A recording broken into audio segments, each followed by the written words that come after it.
మనం అపవాదికి భయపడాల్సిన అవసరం ఉందా అండి? విశ్వాసులకు అందరికంటే ఎవరంటే ఎక్కువ భయం తెలుసా? అపవాదండి. దేవుడు అంటే కూడా ఉండదండి అంత భయం. అపవాదండి. ఏం చేస్తాడు అపవాది? అపవాది ఏం చేయడే? అపవాది ఓడిపోయిన శత్రువే.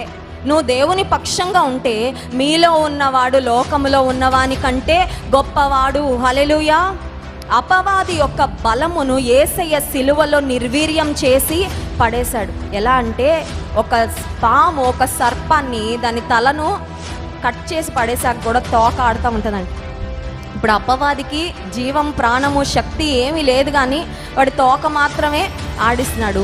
ఇప్పుడు అపవాది తోక ఆడిస్తుంటే చాలామంది విశ్వాసులు వాడి తోకను చూసి భయపడిపోతున్నారు. మనలో ఉన్న దేవుని శక్తిని కూడా చాలాసార్లు మరచిపోయి. So Jesus cried, it is finished, as a cry, as a shout of victory. విజయ కేకగా యేసయ్య ఈ మాటను సెలవిచ్చారు.